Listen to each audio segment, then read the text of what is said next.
Welcome to the Business Growth Masterclass, where business growth is made simple. I'm your host, Albert Gillespie. And I'm your co-host, Kellen Ketchersid. Join us as we bring you stories from business leaders so you can learn from their wins, their losses, and everything in between.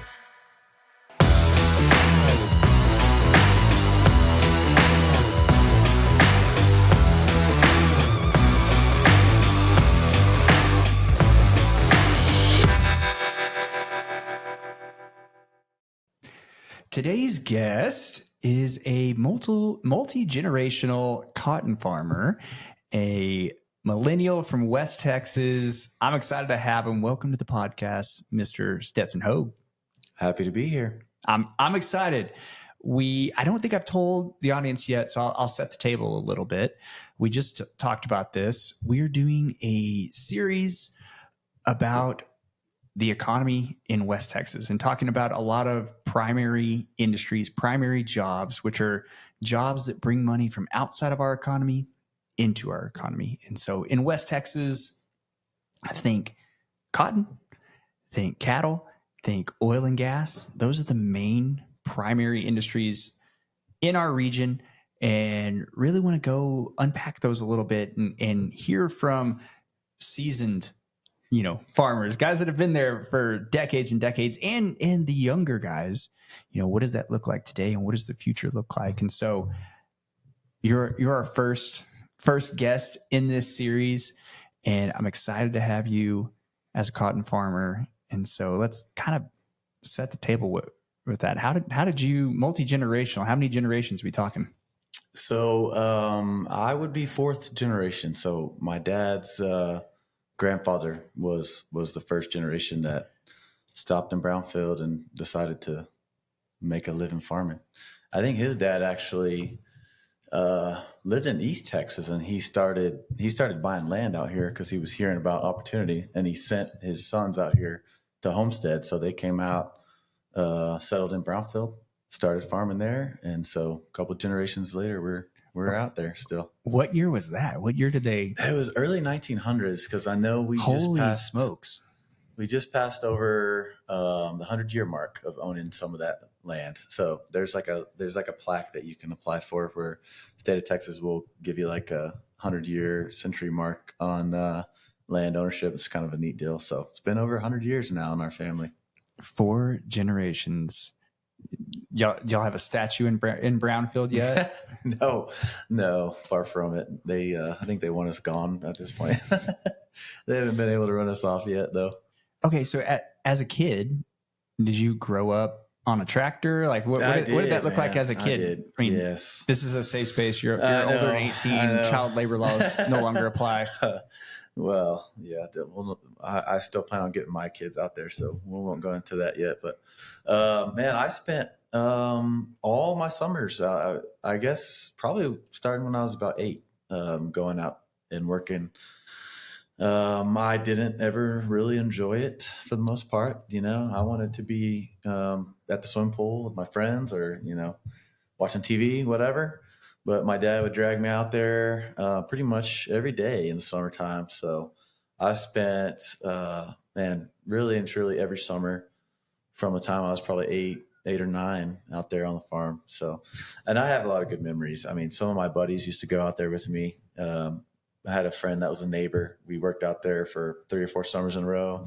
That was our job. We made pretty good money, and we had fun with it. But yeah, I've been out there as long as I can remember. So, all right, cotton farming, is that?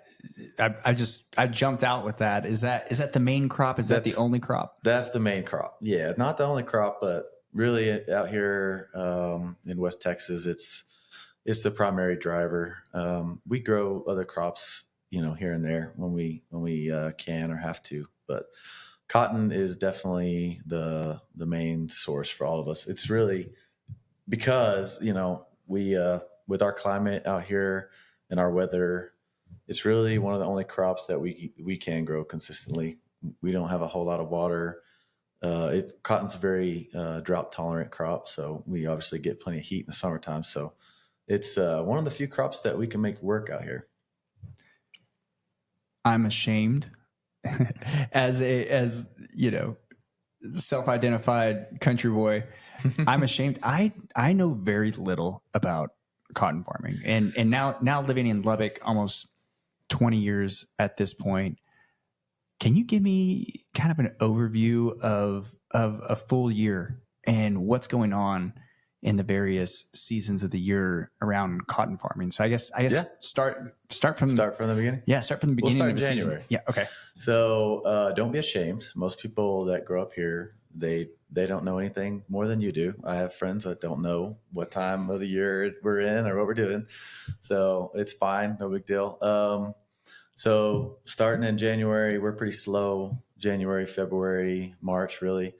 Maybe some land prep going on. You're really just trying to get your fields ready for planting season. So land prep, what does that look like? land prep is, well, so as you know, during that time of the year, we get a lot of wind. So we're usually trying to stop sand from blowing. So you might see breaking plows out there, which essentially flip the dirt over they break about 18 inches deep and they just flip the soil. So you bring up big clods and moist soil to stop the sand from blowing. Mainly, that's where we're fighting sand most of the time. Listing is another thing that we do, which makes the beds. So it takes flat ground, makes them into a listed bed that people plant on. You might see, it's getting more popular now. You might see some wheat, people sowing wheat, stuff like that for cattle or baling or grazing or even just cover crops. So most of spring is done just getting the soil tied down, getting it ready for planting season. And planting season will start generally in May. So mid-May, used to be early May. It's kind of pushing back now. Some of the varieties that we use are we can plant them later. They're shorter seasons, and the weather seems to also be just getting hotter and hotter. So I mean, quick question. Okay, so January, February, March, it's good, cold, dry, windy in West Texas, and you're fighting sand. Tell me what is that really like soil erosion? If it's all blown away, you're kind of losing your fertile soil that you've tended to, exactly. Or is it damaging the plant? What's the? Yeah, it's bad. It's a bad deal. It is soil erosion. You're losing topsoil essentially. So it's really, that started all back in probably, really it was around the 30s or so, like the Dust Bowl, when they started breaking out grasslands. They basically developed the rake and plow. So when the break and plow was developed, they could go into a flat field of grass and they could flip the soil over, and now all of a sudden this grass pasture field or whatever is now a perfectly tilled soil. So they started breaking out grassland, which is all out here used to be grassland, cattle grazing, whatever. So they broke it out, and then they realized that this is sandy soil out here in our area.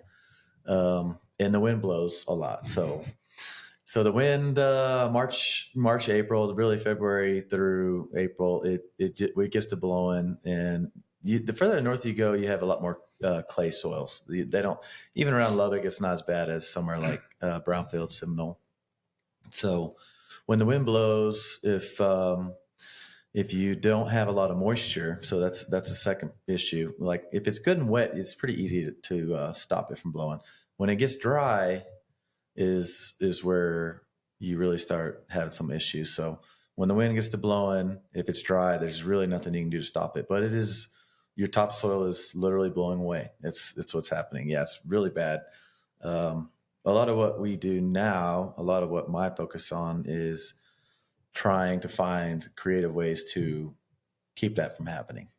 So we'll probably get into that in a little bit. But yeah, topsoil, like sand and topsoil erosion is a huge problem. So we don't want to see the brown skies, the boobs, whatever comes through Lubbock.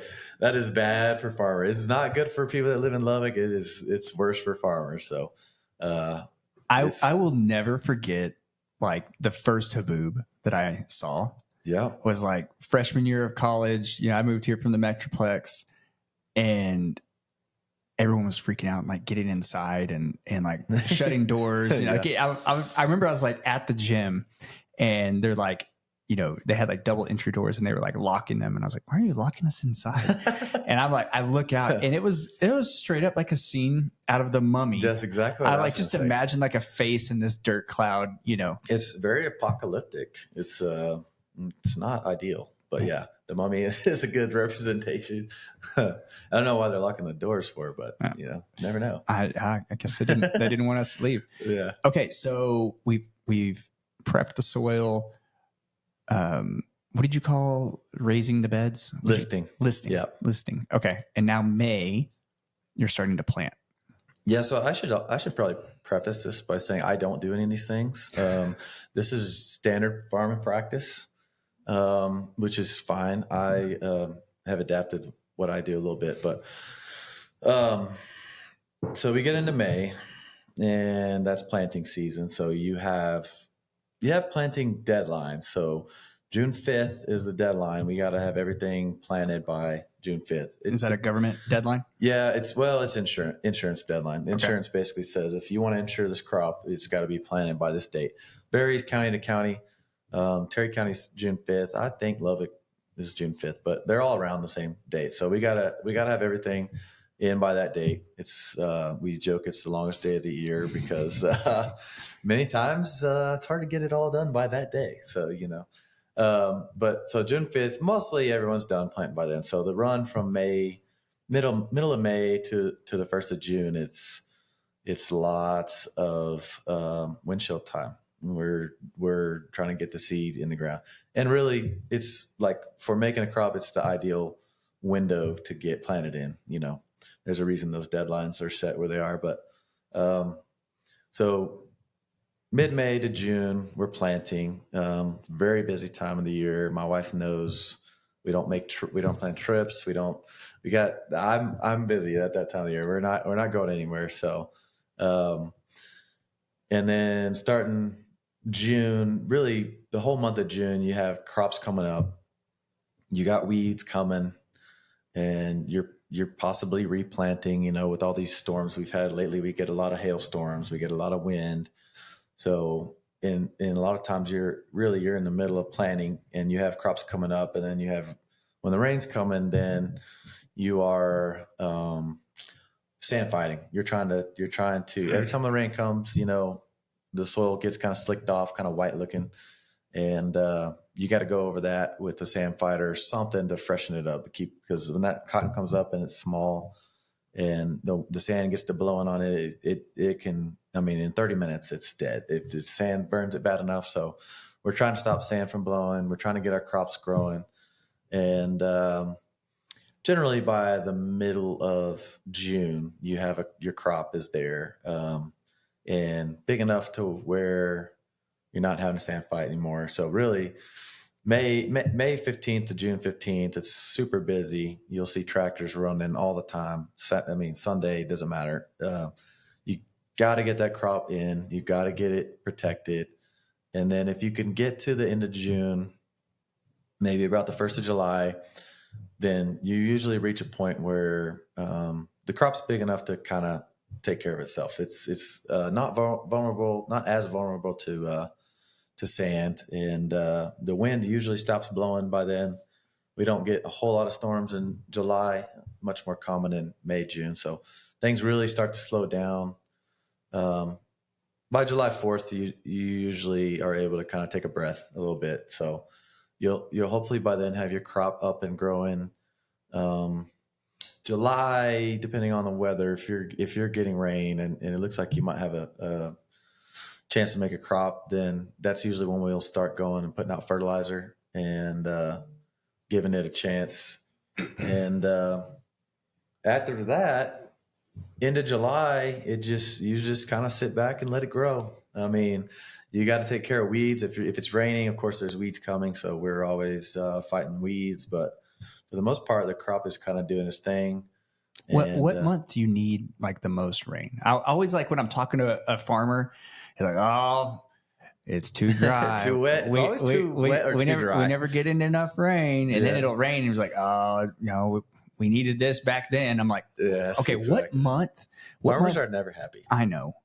Well, I'll let you. I'll let you get into that. But what month do you need the most water?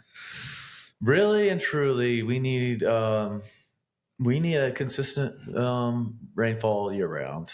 I mean, it really is like in 21 we had probably record-setting rain in the month of June, and you can get too much rain. It turns out I wasn't aware of that, but if it rains too much, then we like that particular year. It was raining the whole month of June. The temperatures were low. It was like mid 80s.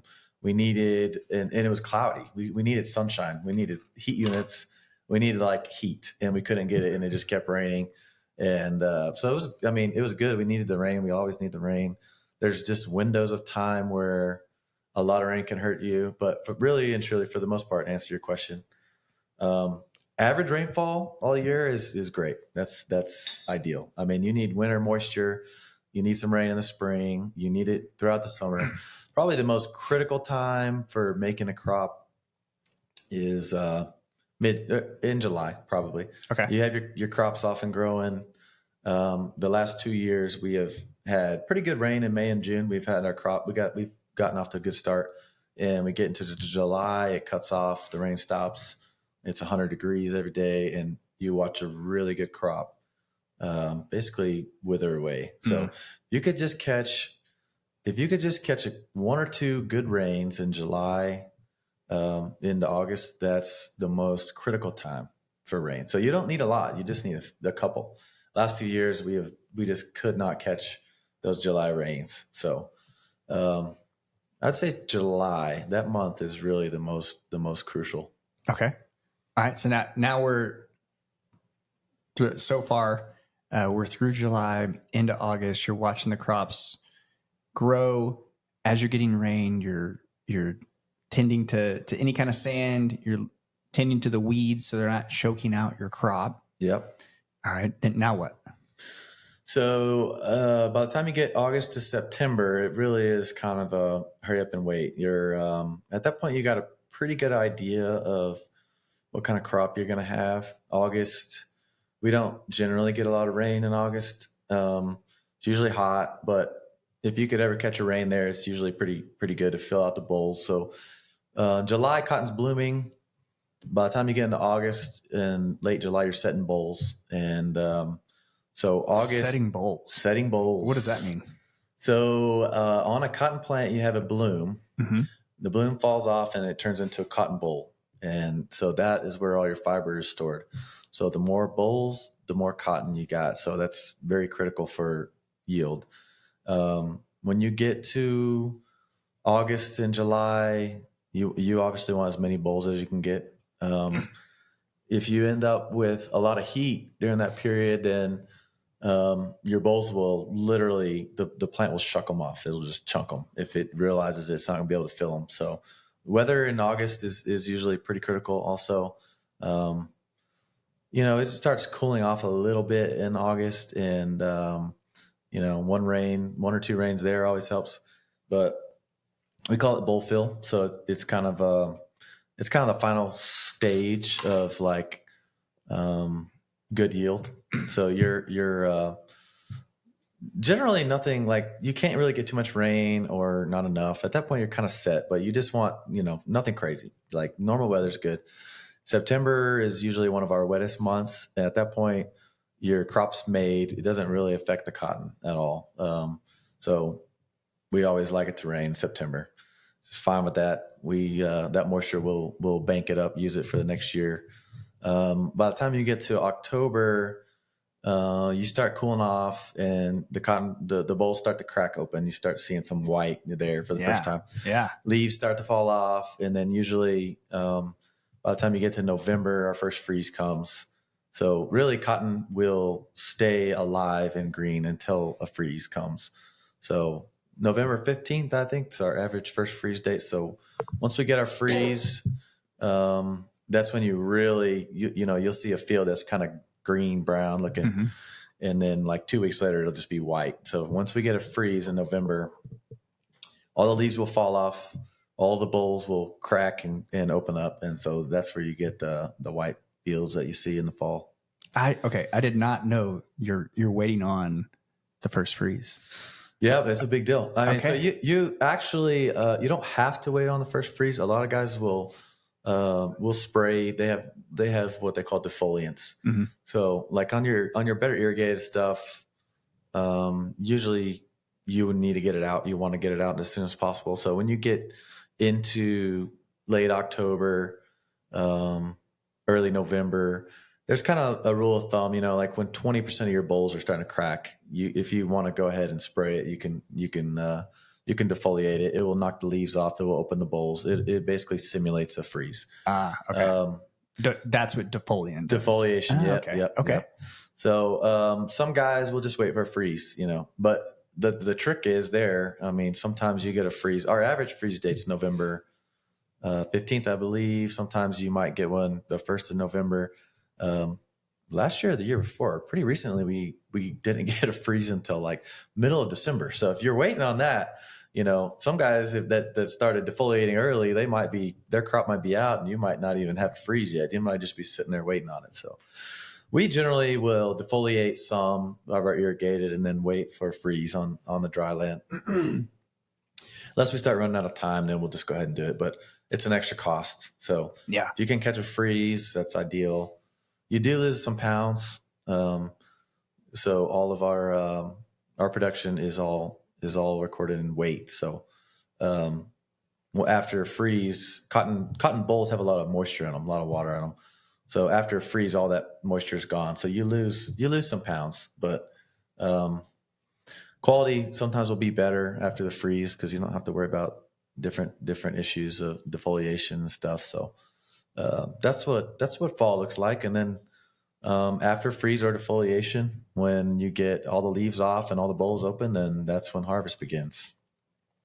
Okay. And those are exciting times because in West Texas, for those of you who don't live in West Texas, around that like November, it looks like snow. Yes, everywhere. And then they start the harvest. Yep. And there's everywhere you dust look, flying everywhere. Everywhere you look, there's little white stuff flying around, coating the sides of the roads, and everyone's allergies are going. Oh all my friends give me a hard time during harvest season. The gens fire up and all the cotton strippers are running and dust is flying. Man, it just like turns the sky turns a little brown.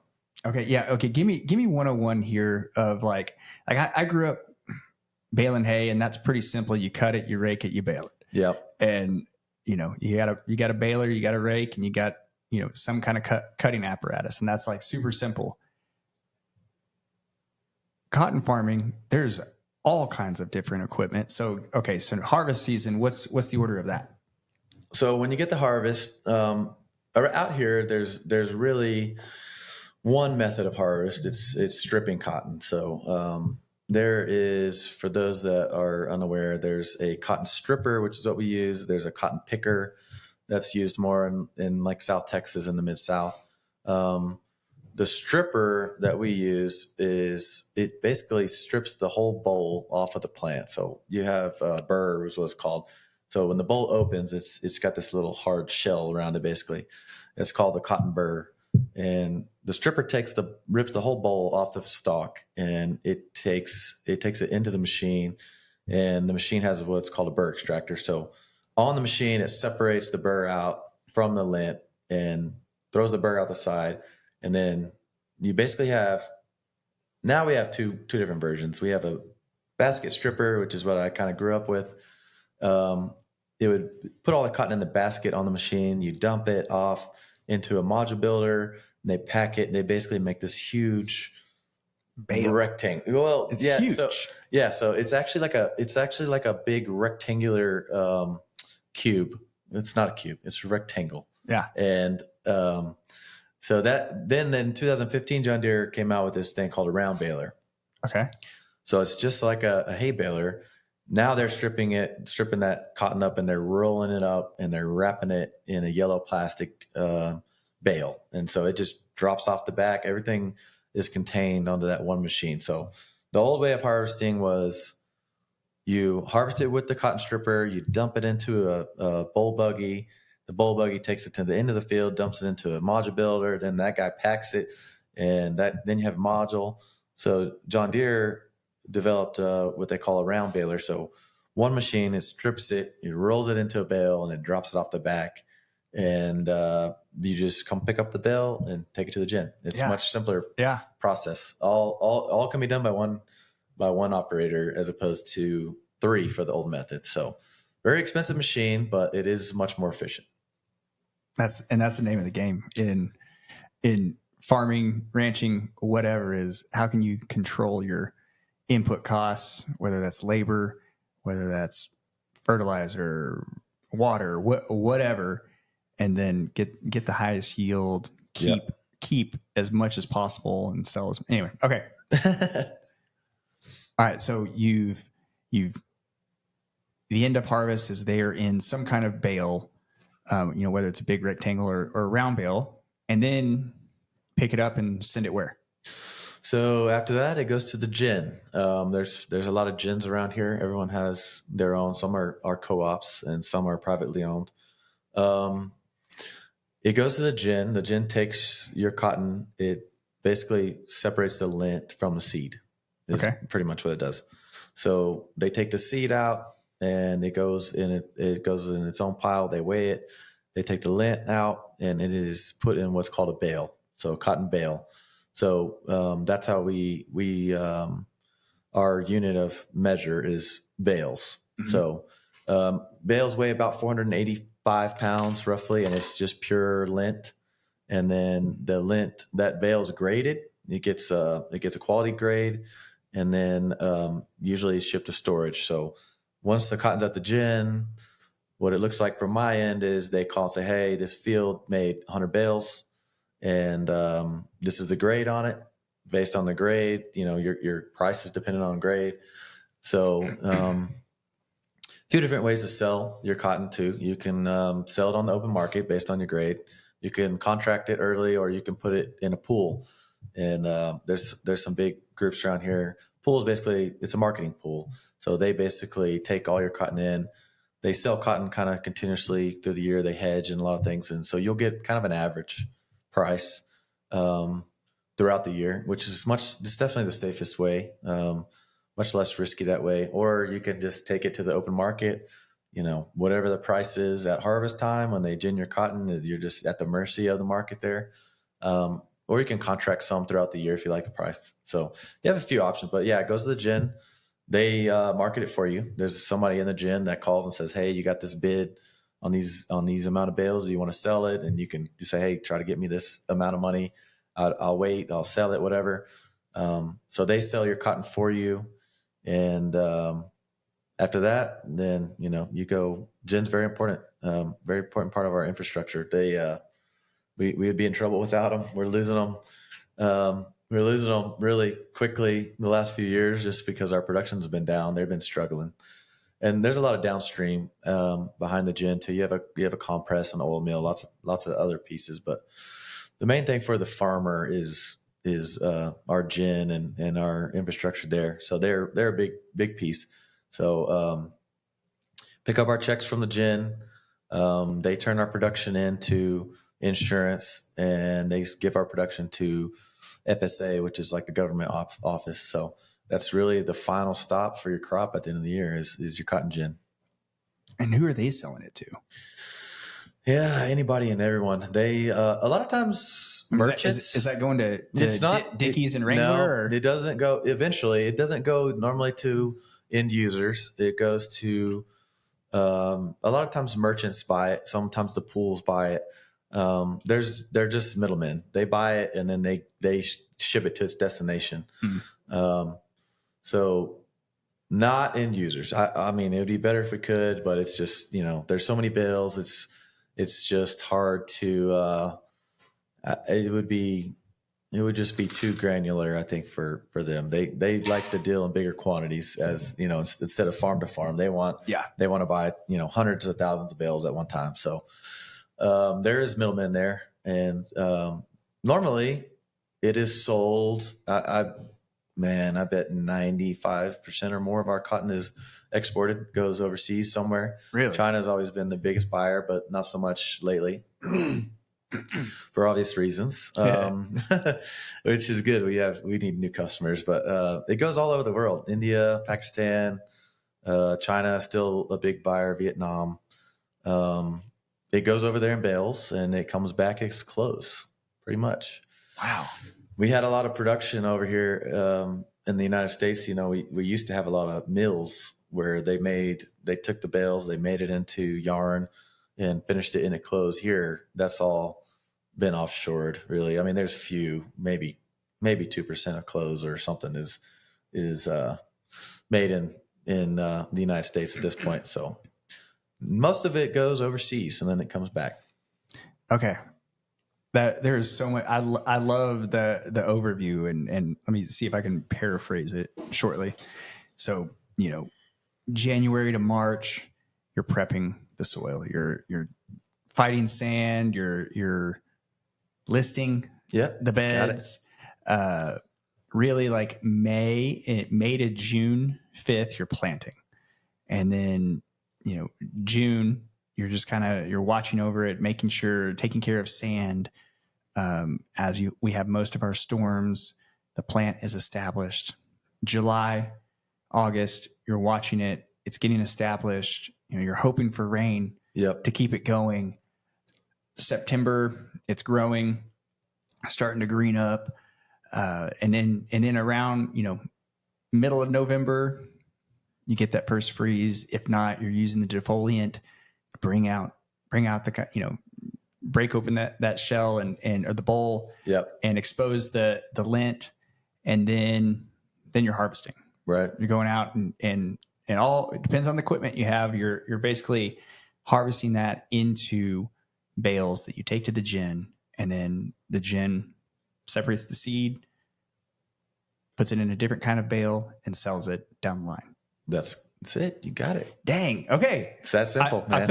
Easy. It sounds. Yeah, I'm sure. I'm sure. I feel educated now that I can have a conversation with my farmer friends and know when I can ask them to do stuff and when they're too busy. Yep. Dude, that's all year long. Like there's something to do almost the entire year. Pretty much. My dad always told me that there's always something to do at the farm. I got so tired of hearing that. But it's really true. Sometimes you're super busy and you're out there every day, and in the winter it slows down, but there's generally always something going on, always something to do. Okay. And then I think unique and something that I've been exposed to in the last decade, really, since having kids, this generation of farmers, a lot of them live in town. Mm-hmm. Like you live in town. Some of our friends, the Kennedys, they live in the middle of Lubbock. Tell me about that. Like that's very different. I imagine your dad, lived right there on the farm, where it happens. Yeah, he did. He grew up. He was born right in the middle of the farm. That he eventually moved into brownfield. He was into town technically, but 5 miles away. I live in Lubbock. Drive back and forth. So farmers definitely evolved. I would say I spend about as much time in an office as I do in the field now. That definitely was not the case before. Yeah. No, most farmers probably aren't that way. Older farmers, especially. It was, kind of a big deal to just be at the farm all the time. And you almost got made fun of or, looked down upon if you weren't on the tractor always. And there's still a lot of that out there to some degree. People give you crap every now and then if you're not the one on the tractor all the time. So I look at it more. I try to approach it more as a business, and I know you'll relate to removing yourself from the business sometimes, and it's just much easier to make decisions when you're looking at it from kind of a bird's eye view. And when you're in the day-to-day operations every day, sometimes you get down in the weeds. Pun intended. Yeah, I know, right? That was good, actually. And and it's just hard to see the big picture things. And so I personally have found that I have much more clarity by removing myself a little bit from the day to day. And which, I mean, it's just as simple as it's hard to make decisions, day to day decisions, when you don't know exactly what your financial health is like, what the healthier business is like, where things are at. So, and farming's evolved. It's gotten more and more complicated.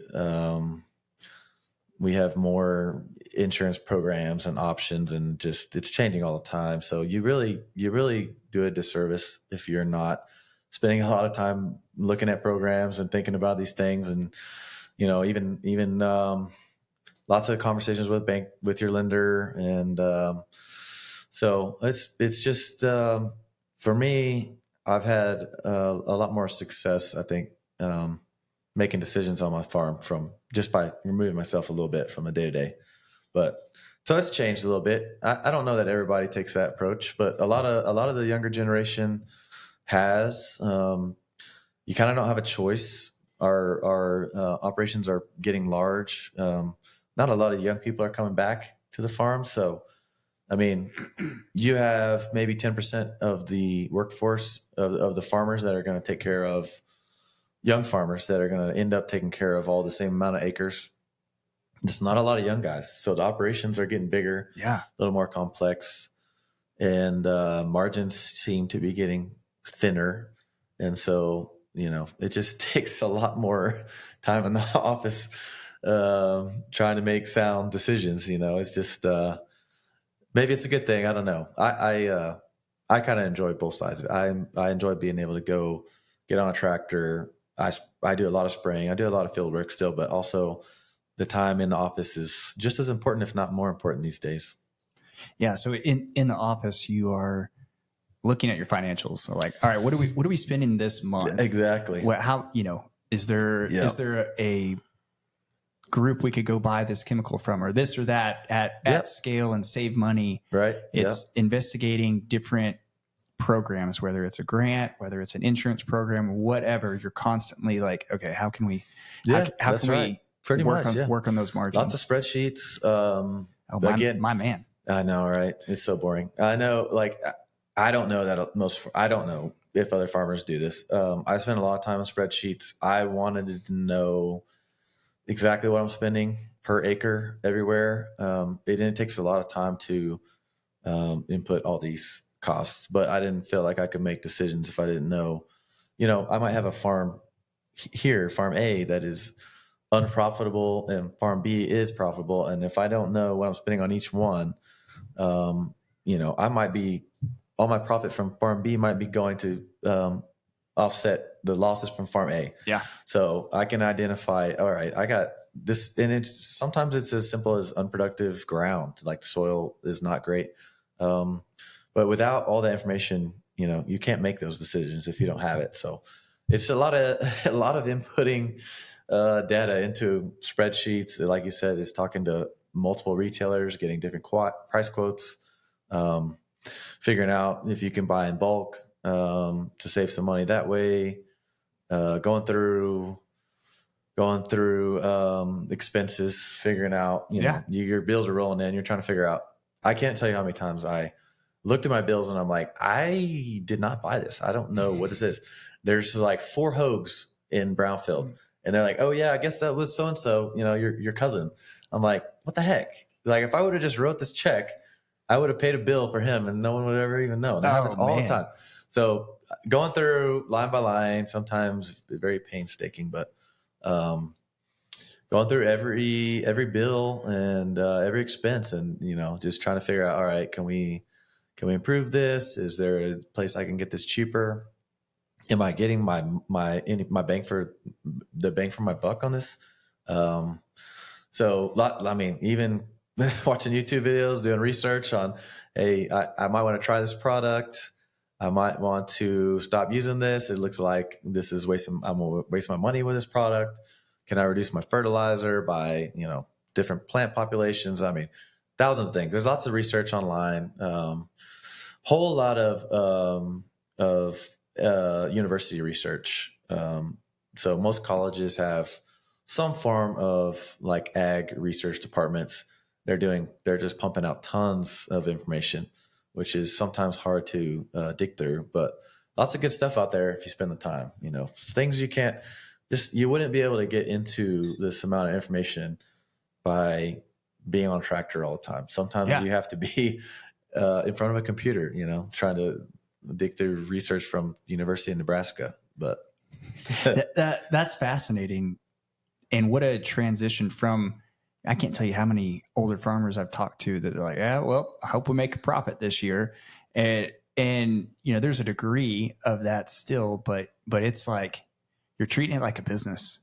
How can we really be intentional with every line item, with being in Lubbock, Texas, with Texas Tech and the research arm that they have that is plugged into this industry? Like that's great. So do you have employees? You said you've removed yourself some. Do you have hands that work on the farm? Yes, I do. I got 2 employees at the moment, so they're great. Where do you find them? Facebook. Okay. Facebook groups, actually. Farmhands have been really hard to come by lately. They're few and far I've been between. told. Yeah, a lot of guys are resorting to H2A programs. Lots of South African guys are coming in. I was lucky. H2A, is that like a working visa program? Okay. Yeah, okay. It's a visa program that's set up for agriculture. But so I was able to find there's groups on Facebook that are like, West Texas farm jobs, and it's people looking for employees, and lots of people on there looking for employment. So I found both my guys on there. I was very lucky to have them.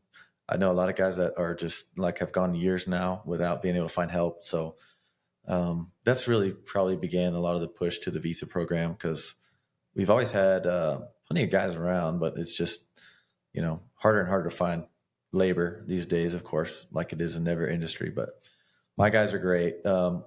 One guy is, we have a lot of Mennonites. I think we've talked about this before, but we're actually really lucky to have the Mennonite community. They're kind of based out of Seminole, and they made their way up into Brownfield. We got a lot of Mennonites down there, and they work real hard, and they make really phenomenal employees. That's one of those interesting West Texas culture that has just emerged. And I know they speak German and Spanish, and so they're German descent. I think they initially came from Germany to Canada, and a lot of them still live in Canada, but they've migrated at some point from Canada to Mexico. And so they have, most of them these days come over from Mexico. They have little villages that they live in out there, which is what they call them. They call them villages.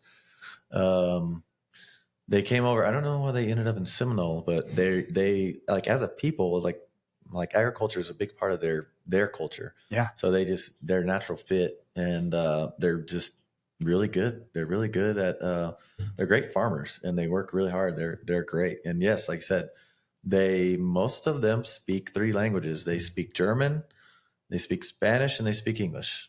And when they talk to each other, they mix all 3 of them together. Yeah. It's the craziest conversation you'll ever hear. It is the craziest thing. And I like, for those that aren't in West Texas, there's like an aspect that's like, they're very like religious, to like, there's like, it's kind of a separate culture, almost like the Amish. Yeah, very similar to Amish. I don't know a lot of the distinction between Amish and Mennonite, but they're very similar. I would say Amish is probably more like further out on the scale of removing themselves from society. They're not as far out on out there as the Amish, but they're somewhere in between, your average American and Amish people. Yeah.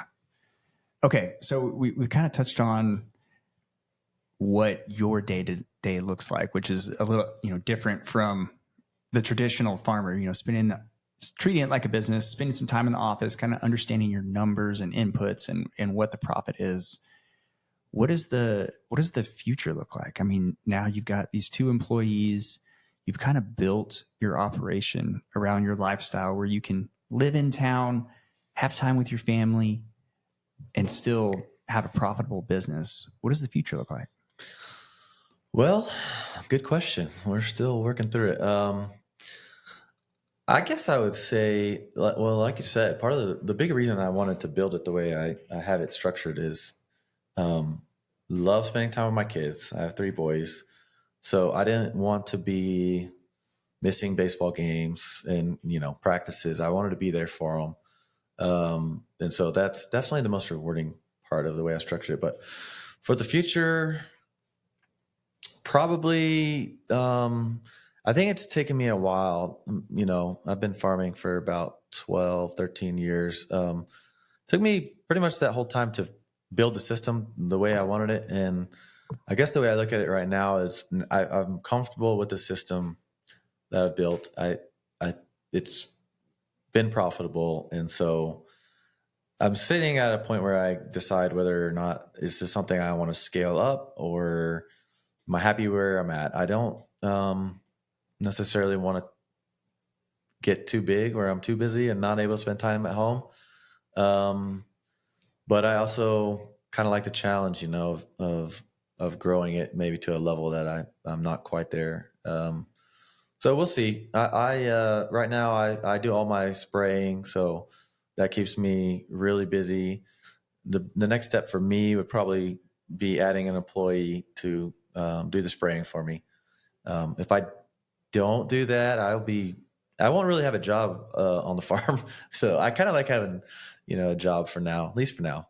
But if it gets any bigger, it'll probably be more of a job than I want. So that would probably be what my next step would look like. But it's going to be real similar. I don't see anything changing too much. I'll probably scale up a little bit, maybe one more employee. But um, my dad, there's some guys. One of my dad's friends. There's guys that are just enormous. Like, I mean, borderline corporate farm, and that's always a possibility. It's just, I don't know. I don't know that that's going to be for me. I kind of like to be somewhere in between family farm and corporate farm size, find a happy medium.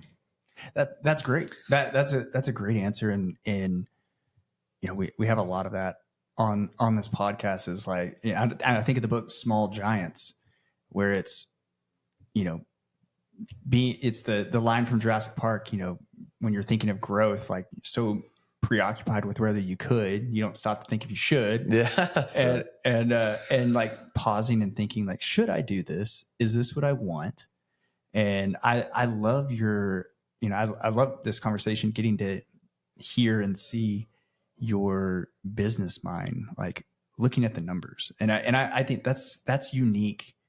As far as my exposure to a lot of farmers is spending time in that and like knowing your numbers, knowing your business, knowing, what acreage is profitable, what isn't, and making educated decisions that I feel like there's something there. There's something there in the future, I hope so. I don't know what that looks like for you, but that's unique, and that's really cool.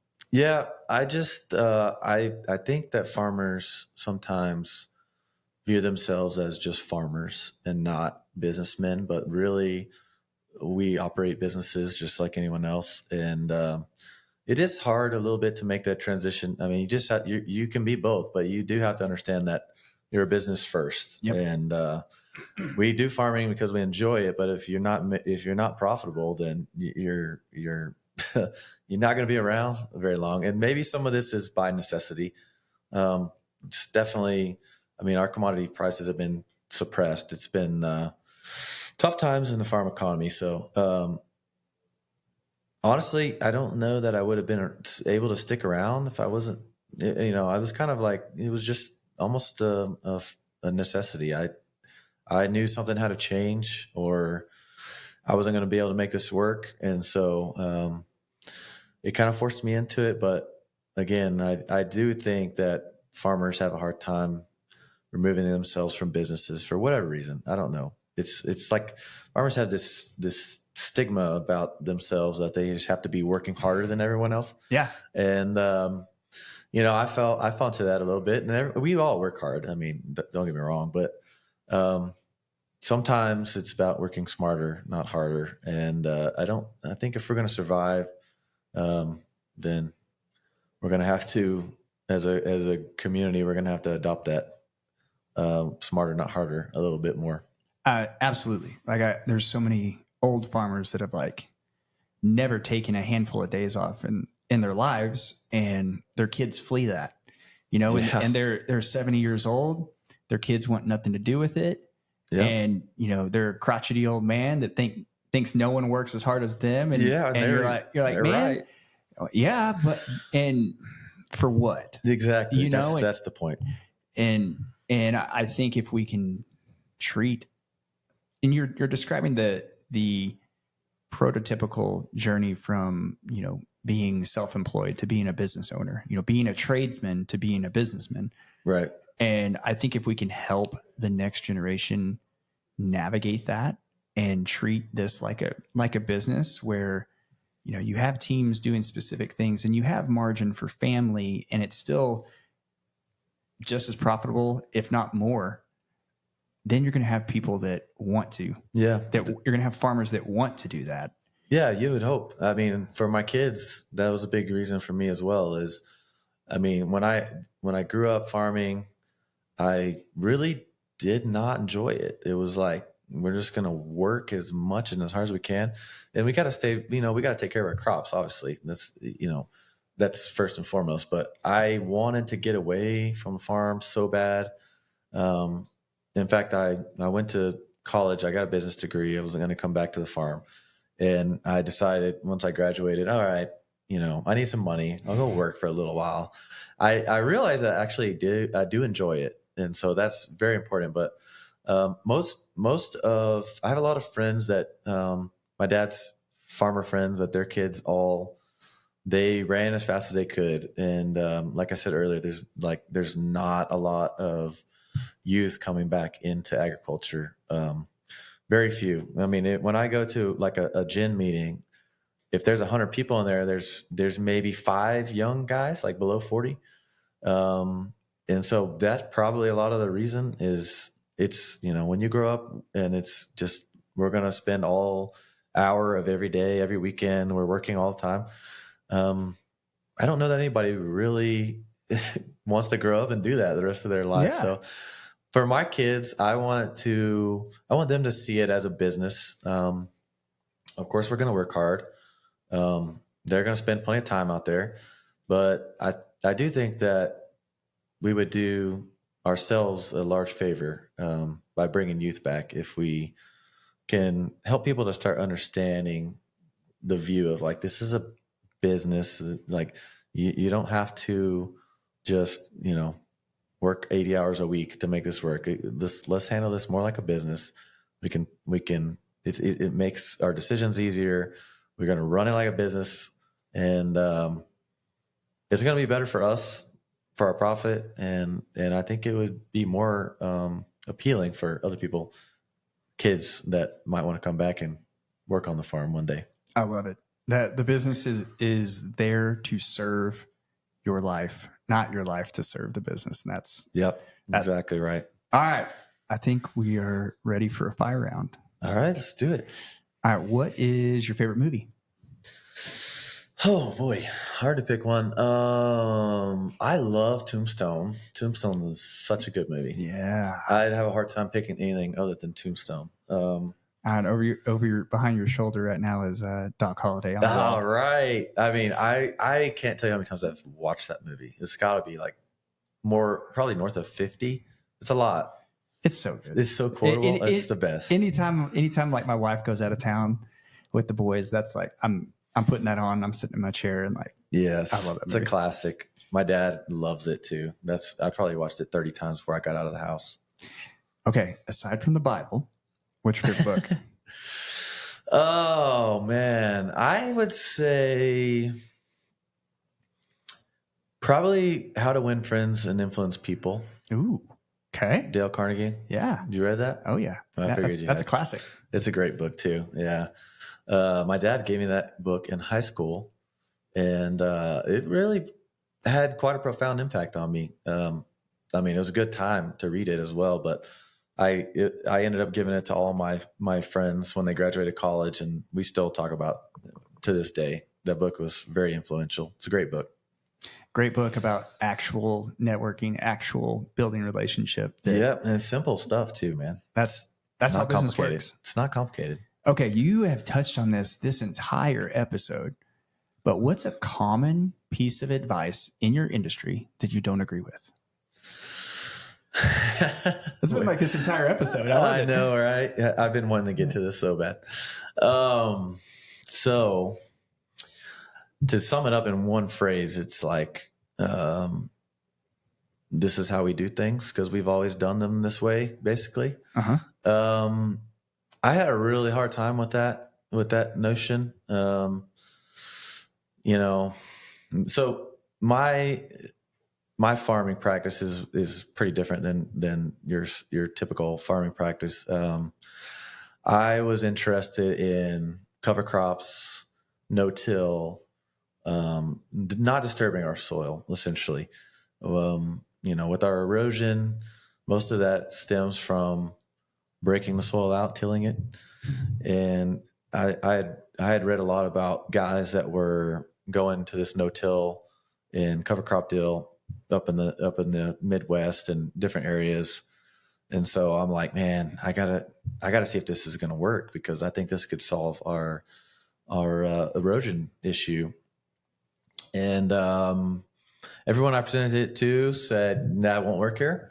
Can't tell you how many times I heard that. So I kind of experimented a little bit with it. I tried it out. It did not work initially, and I'm like, dang it, man, I was wrong. I should have listened.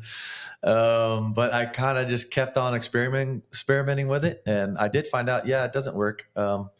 It doesn't work the way that we were doing it, but with some modification, it can be done. So I have in the last few years transitioned my whole operation to no-till. So planting cover crops, which is generally just wheat.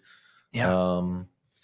And so in the wintertime when guys are breaking, listing all this stuff, stopping sand, I have wheat growing that's fighting that's solving these problems for me. And I just think it's more of like I hate the word holistic, but it's more of a natural process. That's important. You don't see, so this land was covered with plants. Yep. Like we started breaking the plants out into tilling the soil. It wasn't created that way. If you have a bare spot, it covers itself naturally with some kind of plant. And so what I do is I grow cover through the winter time. So I have plants growing out there. We got roots growing. We are not blowing, hopefully. And we're building cover crops. And so by the time we get to planting season, we terminate our cover crops and we plant right in there. So our baby cotton is protected with the wheat stubble. We're not tilling the ground up, so we're leaving the roots there, which turns out is much healthier for your soils and your microbes in your soils. And so, anyways, I was told it wasn't going to work, and took a few years of tweaking, but now have gotten to a point where I found a way to make it work, at least for me. And it has kind of changed really my whole operation and is a big piece in why I'm able to spend more time off the farm. We're not running tractors all the time, trying to stop sand. We have a cover crop that's doing that for us and doing it in a natural way. So it frees up some time for me. So it works good. I enjoy it.